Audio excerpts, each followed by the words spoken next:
नमस्कार, के न्यूज की खास पेशकश में आपका स्वागत है। मैं हूं मनोज मानस और खास पेशकश में हम बात कर रहे हैं अवधपुरी सुहावनी उत्तर दिशा सरयू पावनी। पुराणों के अनुसार अयोध्या को श्री राम के पूर्वज मनु व इक्ष्वाकु ने बसाया था। ऐसा कहा जाता है कि उज्जैन के राजा विक्रमादित्य ने अपने पहले अयोध्या के प्राचीन नगर की खोज करने के लिए सरयू नदी के किनारे कई प्राचीन शिव मंदिरों की प्रामाणिकता को लेकर गहन अध्ययन किया और आखिरकार एक विशेष रहस्यमय मंदिर ने यह सिद्ध किया कि यही है हजारों वर्षों पहले की अयोध्या। हमारी ये खास पेशकश देखिए। क्या है अयोध्या का इतिहास? अयोध्या प्राचीन नगरी है जिसे हिंदुओं के 7 पवित्र शहरों में से एक माना जाता है, जिसे सप्तपुरी कहा जाता है। इसका संबंध महान भारतीय महाकाव्य रामायण के साथ राम और उनके पिता दशरथ के शासन के साथ है। ये नगर समृद्ध और अच्छी तरह से किलेबंद था और इसकी आबादी बहुत बड़ी थी। अयोध्या कोसल राज्य की प्रारंभिक राजधानी थी। हालांकि बौद्ध काल में 6ठी-5वीं शताब्दी ईसा पूर्व श्रावस्ती राज्य का मुख्य शहर बन गया। अयोध्या साकेत नगर के समान है, जहां बुद्ध के कुछ समय तक निवास करने की बात कही जाती है। दुनिया भर से लाखों हिंदू भगवान राम और अन्य देवताओं की पूजा करने के लिए आते हैं। सरयू नदी के तट पर बसी अयोध्या इस समय देश की आध्यात्मिक राजधानी बन गई है। पूरे देश के आध्यात्मिक गुरु, साधु संत आदि अयोध्या पहुंचते हैं। ऐसे में सभी के मन में अयोध्या के बारे में जानने की इच्छा प्रकट हो रही है कि अयोध्या क्या पहले भी अयोध्या थी? श्री राम के जन्म के पहले इसका नाम क्या था? श्री राम किस कुल में जन्मे थे? ऐसे ही कई सवाल मन में आ रहे हैं, तो आइए जानते हैं। धर्म ग्रंथों और ऐतिहासिक दस्तावेजों में अयोध्या के बारे में क्या कहा गया है। बता दें कि रामायण काल में इसे कोसल के नाम से भी जाना जाता था, क्योंकि अयोध्या नगरी पहले कोसल राज्य की राजधानी थी। अयोध्या का एक और नाम है अयुद्धा, जो बाद में अयोध्या बन गया। भगवान श्री राम की पवित्र नगरी के रूप में मशहूर अयोध्या हिंदुओं के लिए खास महत्व रखता है। अयोध्या एक प्राचीन नगरी है जिसे भगवान राम की नगरी होने के कारण एक धार्मिक नगरी भी माना जाता है। भगवान राम के प्रति श्रद्धा रखने वालों के लिए अयोध्या सबसे महत्वपूर्ण धार्मिक स्थानों में से एक है। धार्मिक ग्रंथों के अनुसार अयोध्या की स्थापना विवस्वान सूर्य के पुत्र वैवस्वत मनु ने की थी। ब्रह्मा जी के पुत्र मरीचि थे और मरीचि के पुत्र कश्यप हुए। कश्यप के पुत्र विवस्वान और विवस्वान के पुत्र वैवस्वत मनु थे। माँ की ममता, माँ के प्रेम, माँ के त्याग के विषय में आपने अक्सर सुना होगा। पिता के प्रेम, पिता के समर्पण, पिता के त्याग के विषय में बहुत ही कम सुनने को मिलता है। आपको बता दें कि माँ अगर धरती है तो पिता आकाश है। दोनों का ही प्रेम निस्वार्थ होता है, निश्चल होता है। हम आपको दिखाएंगे कि पिता अपने पुत्र को कितना स्नेह करता है, कितना प्यार करता है। हम आपको वो कहानी दिखा रहे हैं जो जीवन जीने की शैली को सरल, सुगम बनाने के साथ साथ काफी कुछ सीख देती है।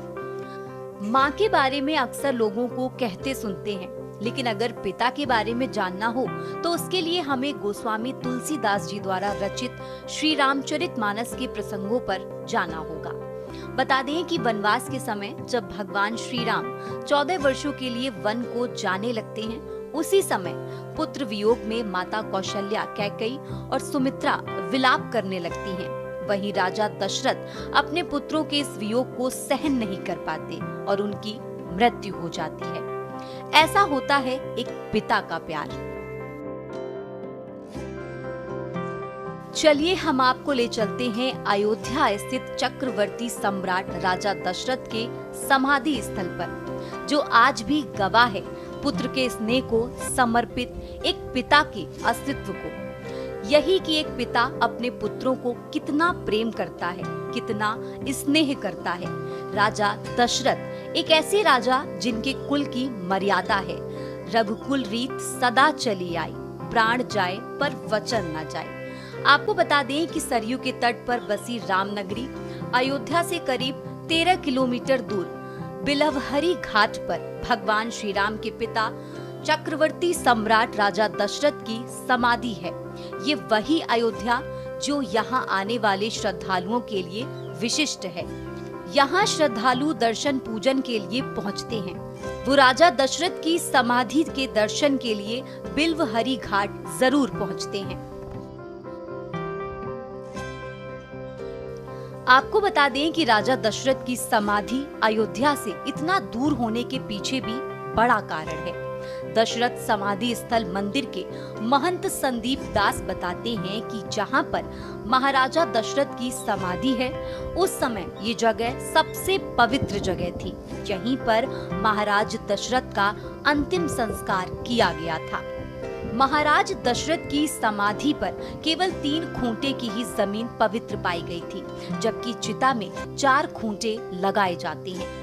बताया जाता है कि राजा दशरथ का अंतिम संस्कार होता है और उसके बाद यहाँ पर उनकी समाधि बनाई जाती है। समाधि के ऊपर 4 चरण चिन्ह बनाए जाते हैं। ये चरण चिन्ह भगवान श्री राम, भरत, लक्ष्मण और शत्रुघ्न के हैं। तो वहीं उसी के बगल में गुरु वशिष्ठ के भी चरण चिन्ह हैं। यहाँ पर पिंड बेदी का भी निर्माण किया गया है, जहाँ पर आकर लोग पिंडदान, श्राद्ध कर्म आदि भी करते हैं। दशरथ समाधि पर ही प्राचीन अस्त्र शस्त्र भी रखे हुए हैं, जो आज भी ज्यों के त्यों हैं। इनमें आज तक जंग नहीं लगी। महाराज जी बताते हैं कि इस विषय में पवित्र ग्रंथ पद्म पुराण में वर्णन है कि जो भी दशरथ समाधि स्थल पर पहुंचकर भगवान शनिदेव की पूजा करेगा, उसको भगवान शनिदेव की विशेष कृपा प्राप्त होगी और उसके जीवन के सभी क्लेश बाधाएं समाप्त होंगी। इस वक्त मैं उस गर्भगृह के सामने हूं जहां पर चक्रवर्ती राजा दशरथ विराजमान हैं, जहां पर मान्यता है कि यहां पर आने वाले सभी श्रद्धालु यहां पर दर्शन करने से उनके तमाम कष्ट भी निवारण होते हैं। हमारे साथ यहाँ के मुख्य अर्चक भी हैं और इन्हीं से हम जानते हैं कि यहाँ का क्या इतिहास है, यहाँ का क्या महत्व है, यहाँ आने वाले श्रद्धालु किस तरह से यहाँ पर दर्शन पूजन करने आते हैं। सबसे पहले महाराज जी अपना नाम बताएं। जय श्री राम, संदीप दास। महाराज जी, यहाँ पर दशरथ जी की समाधि स्थल है और उसके साथ दशरथ जी का विग्रह भी है। तो ऐसे में जो श्रद्धालु आते हैं वो क्या सोच कर आते हैं, उसके बाद जो यहाँ का जो इतिहास है, महत्व है, वो जरा हमारे दर्शकों को बताएं। यह अयोध्या की सप्तरियों में से प्रमुख हरि बिल्लहरी घाट है, जहाँ पे महाराज दशरथ जी की विग्रह है। बगल में भरत और शत्रुघ्न जी विराजमान है और ये गुरु वशिष्ठ जी हैं। क्योंकि उस समय राम जी लक्ष्मण जी वनवास चले गए थे, तो राम लक्ष्मण जी की विग्रह यहाँ पे नहीं है। दशरथ जी की भी एक मात्र प्रतिमा है, इसके अलावा दशरथ प्रतिमा आपको कहीं नहीं मिलेगी भैया। और यह वह स्थल है जहाँ पे चक्रवर्ती महाराज दशरथ जी का अंतिम संस्कार किया गया था। यह सबसे पवित्र भूमि थी जहाँ पे किसी अन्य का दाह संस्कार नहीं हुआ था, केवल महाराज दशरथ का दाह संस्कार किया गया। वो भी बताया जाता है कि केवल 3 खूंटी की जगह पे, क्योंकि जिस समय चक्रवर्ती महाराज दशरथ जी का शरीर छूटा है, उस समय राम जी, लक्ष्मण जी, माता सीता जी तो वनवासी चले गए थे। भरत और शत्रुघ्न जी थे, लेकिन वो भी उस समय ननिहाल में थे। वशिष्ठ जी के द्वारा दूध बेच के उन्हें बुलाया गया। तो वहां से आने के बाद भरत जी ने कहा, हमारे पिताजी का अंतिम संस्कार ऐसे स्थान पर किया जाए जहां किसी अन्य का दाह संस्कार ना किया गया हो। इसीलिए उस जगह का शोध कार्य प्रारंभ हुआ। वशिष्ठ जी के नेतृत्व में शोध करते करते जब यहाँ पर पहुंचे, या अयोध्या की सब थरियों में से प्रमुख हरि बिल्लहरी घाट है, तो यहाँ आने के बाद हम सबको पता है किसी का जब अंतिम संस्कार किया जाता है तो पहले चिता में 4 खूंटे लगाए जाते हैं, लेकिन यहाँ पे महाराज दशरथ जी को केवल 3। जो अभी आपने 3 खूंटियां बताई, उसका संदर्भ थोड़ा सा और स्पष्ट रूप से बताएं। 3 खूंटियां नहीं, 3 खूंटे। जब किसी का अंतिम संस्कार किया जाता है हमारे सनातन धर्म में, पहले चिता तैयार होती है। चिता में भी पहले चारों तरफ से 4 खूंटे लगा के फिर चिता को तैयार किया जाता है। उसमें से यहाँ पे चिता में 3 खूंटे की ही सबसे पवित्र भूमि मिली थी, जहां पे किसी अन्य का दाह संस्कार नहीं हुआ था। वो सबसे पवित्र भूमि थी। चौथा ऐसा जगह था जहां किसी न किसी का दाह संस्कार पहले से हो चुका था। उस पे भरत जी ने अपना हाथ लगाया, फिर जगह को शुद्ध किया, चिता तैयार करके फिर महाराज दशरथ जी का अंतिम संस्कार किया गया। हमारे सनातन धर्म में जब किसी का अंतिम संस्कार कर दिया जाता है तो उस स्थान पे कुछ नहीं बचता। तो उसी जगह पे आज ये प्रतीकात्मक समाधि स्थल महाराज की बनाई गई है, जिनके ऊपर चारों भाइयों के चरण चिन्ह ये प्रतीकात्मक बनाए गए हैं। ये काली काली जो पिंड वेदी है, जो पिंड दान किया था हम सब में, ये बगल गुरु वशिष्ठ जी का चरण चिन्ह है, और ये प्राचीन अस्त्र शस्त्र है जिसमें आज तक जंग नहीं लगा। दूसरा यहाँ का सबसे बड़ा महत्व ये है कि शनि ग्रह से कोई पीड़ित है तो यहाँ दर्शन पूजन करने से शनि महाराज जी उसके सदैव अनुकूल होते हैं, जिसका वर्णन पद्म पुराण में है। आप दिखा सकते हैं ये कि पद्म पुराण में इसका पूरा उल्लेख किया गया है कि अगर शनि की किसी भी प्रकार की दशा चल रही है, अपने कैमरे पर महाराज दशरथ का शनि को संतुष्ट करके लोक का कल्याण करना, यहाँ से लेके पूरा यहाँ तक वर्णन है। और अगर शनि परिवार में अगर महाराज दशरथ जी के द्वारा रचित नमः कृष्णाय नीलाय शीतकंठ निभाय चा नमः कालाग्नि रूपाय कृतंताय चा वै नमः से लेकर प्रसादम कुर्मे देवो वरारो हम पागुता, ये अगर पाठ परिवार में किया जाए तो शनि महाराज जी उसके सदैव अनुकूल रहते हैं, कभी भी अशुभ फल नहीं देते। अच्छा महाराज जी, हमारी चर्चा में वशिष्ठ गुरु का भी अभी नाम आया, जिनकी प्रतिमा भी है यहाँ पे। वशिष्ठ गुरु गुरु वशिष्ठ जो हैं वो किस तरीके से यहाँ से जुड़े हैं, उन्होंने शोध क्या किया, किस तरीके का शोध किया, तब जाकर वो समाधि स्थल मिला, इसके बारे में थोड़ा सा। गुरु वशिष्ठ जी तो कुल गुरु हैं, प्रभु राम जी के तो गुरु जी थे, और महाराज दशरथ जी के जाने के बाद दाह संस्कार मतलब शरीर छूटने के बाद वशिष्ठ जी के नेतृत्व में ही सारे अंतिम क्रिया की जितनी हुई सारी क्रिया जो है वशिष्ठ जी के नेतृत्व में ही हुआ है। जितने आचार्य विद्वान शोधकर्ता थे उस सारे निर्देशानुसार जो है वशिष्ठ जी के नेतृत्व में ही सारा कार्य संपन्न किया गया भैया। अच्छा, रामलला विराजमान हुए हैं, उसके बाद से यहाँ का महत्व और बढ़ा है, यहाँ के बारे में लोगों को जैसे जैसे जानकारी हो रही है वो यहाँ पे पहुंचने का प्रयास कर रहे हैं, आप इसको किस तरीके से देख रहे हैं?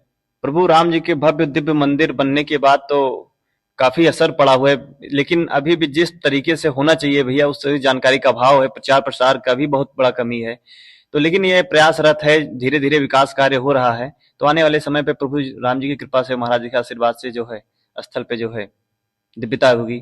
उत्तर प्रदेश सरकार की तरफ से भी यहाँ पे कुछ कार्य कराए गए हैं, पर्यटन विभाग की तरफ से भी कुछ कार्य कराए गए हैं, उसमें क्या क्या कार्य रहे हैं जो आपको लग रहा है कि पहले नहीं थे अब हुए? पर्यटन विभाग से थोड़े थोड़े समय पे जैसा कुछ दाना आवंटित होता है तो ध्यान दिया जाता है स्थल पे, जैसे बाउंड्री वॉल हो गई, थोड़ा पत्थर उत्थर लगे, और भी लाइट वाइट की व्यवस्थाएं धीरे धीरे जैसा हो सकता है वो कर रहे हैं भैया। पहले और अब में क्या अंतर है? आप यहाँ पर आप कई पीढ़ियों से हैं, बचपन से हैं आप यहाँ पर, आपने पहले और अब में क्या फर्क देखा है कि मंदिर में अभी क्या परिवर्तन हुआ है और आगे क्या और होना चाहिए? पहले तो ऐसे टूटी फूटी थी, जर्जर अवस्था में था, तो अब थोड़ा सौंदर्यीकरण किया गया, मरम्मत ठीक ठाक हुआ, सड़कें भी एकदम बहुत ही जर्जर अवस्था में थी जो आप यहाँ पहुंच नहीं पाते, तो रास्ता भी ठीक ठाक हुआ है, पीछे से 4 लेन पास हुआ है वो भी बन रहा है, तो आने वाले समय पे जो है स्थल का विकास हो जाएगा बढ़िया से। अच्छा, आपको ये उम्मीद है हाँ। कि इस स्थल का विकास होगा और लोगों को जानकारी होगी तो और भी जी, लोग यहाँ का लाभ और दर्शन पूजन ले पाएंगे? बिल्कुल आ पाएंगे भैया। तो आपका शुभ नाम भी? संदीप दास, उत्तराधिकारी दशरथ समाधि स्थल, जय श्री राम। तो ये थे हमारे साथ संदीप दास जी जो यहाँ पर उत्तराधिकारी भी हैं और यहाँ पर मुख्य अर्चक के तौर पर भी हैं, और इसी सारी व्यवस्थाओं को बता रहे थे कि यहाँ पर आने का क्या महत्व है, किस तरीके से यहाँ पर लोग आ सकते हैं और अपने शनि ग्रह के दोष उसके साथ साथ दर्शन कर सकते हैं महाराज चक्रवर्ती राजा दशरथ जी के समाधि स्थल का। आपको बता दें कि यहाँ पर एक भव्य मंदिर भी बना हुआ है जिसमें चक्रवर्ती सम्राट महाराज दशरथ के साथ साथ उनके 2 पुत्र भरत और शत्रु की भी प्रतिमा स्थापित है। वहीं राजा दशरथ के बगल में गुरु वशिष्ठ की भी प्रतिमा स्थापित है। भगवान श्री राम और लक्ष्मण के वनवास में होने की वजह से उनकी प्रतिमा यहाँ पर मंदिर में नहीं है। वहीं राजा दशरथ के मंदिर के ठीक बगल में भगवान शनिदेव का भी बहुत ही दिव्य मंदिर बना हुआ है, जहां पर श्रद्धालु पहुंचकर उर्द, सरसों का तेल, काला कपड़ा व अन्य चीजें चढ़ाकर दीप जलाते हैं। मंदिर के ठीक सामने एक प्राचीन वट वृक्ष है। बताया जाता है कि ये वृक्ष बहुत ही प्राचीन है। बता दें कि उपेक्षा का शिकार रहे इस स्थल पर कभी कोई विकास काम नहीं किया गया था। लेकिन योगी सरकार के सत्ता में आने के बाद इस स्थल का तेजी के साथ विकास किया जा रहा है। आज यहाँ पर आने वाले श्रद्धालुओं के लिए सभी व्यवस्थाएं की जा रही हैं। साथ ही साथ इस मंदिर के ठीक सामने से 4 लेन सड़क भी अयोध्या के लिए जोड़ी जा रही है। कुल मिलाकर बात करें, अयोध्या आने वाले श्रद्धालुओं के लिए दशरथ समाधि स्थल मुख्य आकर्षण का केंद्र बनता जा रहा है। के न्यूज की टीम की मौजूदगी अयोध्या से 13 से 14 किलोमीटर दूर दशरथ समाधि स्थल पर है। ऐसा समाधि स्थल जहां पर दशरथ जी की अंत्येष्टि की गई थी। इस अंत्येष्टि के बाद से ही यहाँ पर लोगों का हुजूम उमड़ा रहता है। यहाँ पर लोग दर्शन और पूजन के लिए आते हैं। दशरथ समाधि स्थल महत्वपूर्ण क्यों है, इसका भी एक बहुत बड़ा कारण है, क्योंकि आपने तमाम टीवी चैनलों पे, तमाम ग्रंथों में, तमाम किताबों में माँ के प्रेम को पढ़ा होगा, सुना होगा, जाना होगा, मगर एक पिता का पुत्र के लिए जो प्रेम है उसके बारे में भी आपको जानना बेहद जरूरी है। और जिसकी सबसे बड़ी सीख रामायण में दशरथ के चरित्र से मिलती है। चक्रवर्ती राजा दशरथ जब रामचंद्र जी का वनवास हुआ, जब उनको वन के लिए कहा गया, तो तमाम जो उनके शुभचिंतक थे वो उनके अश्रु बहने लगे, वो उन्हें रोकना चाहते थे। ऐसे में जो दशरथ उनके पिता थे, उन्हें भी इस बात का काफी कष्ट हुआ और इसी के कारण उन्हें वियोग झेलना पड़ा। और इस वियोग को झेलते झेलते वो एक समय ऐसा आया जब उन्होंने अपने प्राण का त्याग कर दिया, क्योंकि राम जो थे वो वनवास जा रहे थे। और ऐसे में जब उनका प्राण का त्याग हुआ, तब उसके बाद यहाँ पर उनकी अंत्येष्टि कराई गई। ये वही स्थल है, ये वही समाधि स्थल है जहाँ पर राजा दशरथ का अंत्येष्टि कर्म किया गया था। इसके साथ मैं आपको दिखा दूं कि यहाँ पर जो उनके गुरु थे उनके भी पदचिन्ह है। राजा राम उस समय जब थे उनके भी पदचिन्ह है, चारों भाइयों के पदचिन्ह है, साथ में पिंडी स्वरूप में यहाँ पर ये वो विराजमान है। वो अस्त्र भी हैं जो उस समय के अस्त्र थे। इनमें बताया जाता है कि अभी तक न किसी भी प्रकार की जंग लगी है, न किसी भी तरीके की इनमें परेशानी आई है। ऐसे ही यहाँ पर जो शनि देव का भी मंदिर है, क्योंकि पद्म पुराण में यहाँ पर जो अर्चक हैं, मुख्य अर्चक हैं, वो बताते हैं कि पद्म पुराण में इसका उल्लेख भी है कि यहाँ पर दर्शन करने वाले व्यक्ति अगर यहाँ पर आते हैं और शनि जी का भी दर्शन और पूजन करते हैं, तो उनके तमाम शनि से जुड़े हुए तमाम कष्ट वो भी मिटते हैं। ऐसे में ये जो पूरा परिक्षेत्र है, ये आपका सरयू नदी घाट के किनारे है। किसने बसाई थी श्री राम की नगरी अयोध्या? आपको बता दें कि ब्रह्मा जी के मानस पुत्र मनु से अयोध्या की स्थापना को जोड़ा जाता है। ऐसी मान्यता है कि सतयुग काल में इस नगरी को मनु ने ही बसाया था। मनु के 10 पुत्रों में से एक इक्ष्वाकु कुल ने अयोध्या पर राज किया और आगे चलकर इसी कुल में प्रभु श्री राम का जन्म हुआ। बता दें कि स्कंद पुराण में अयोध्या का जिक्र मिलता है, जिसके मुताबिक अयोध्या का अर्थ है जहां पर युद्ध ना हो। अयोध्या को अवध का हिस्सा माना जाता है और अवध का अर्थ है कि वो जगह जहां वध ना होता हो। अयोध्या के बारे में कहा जाता है कि ये वो नगरी है जिसे युद्ध से जीता नहीं जा सकता। वही बौद्ध ग्रंथों में अयोध्या को साकेत कहा गया है। वही महाकवि कालिदास ने साकेत और अयोध्या दोनों नामों का जिक्र किया है। स्पेशल डेस्क के न्यूज इंडिया।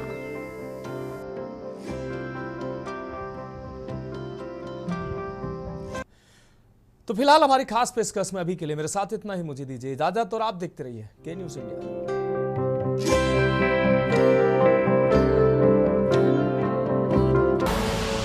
आप देख रहे हैं के न्यूज, खबरों का सार।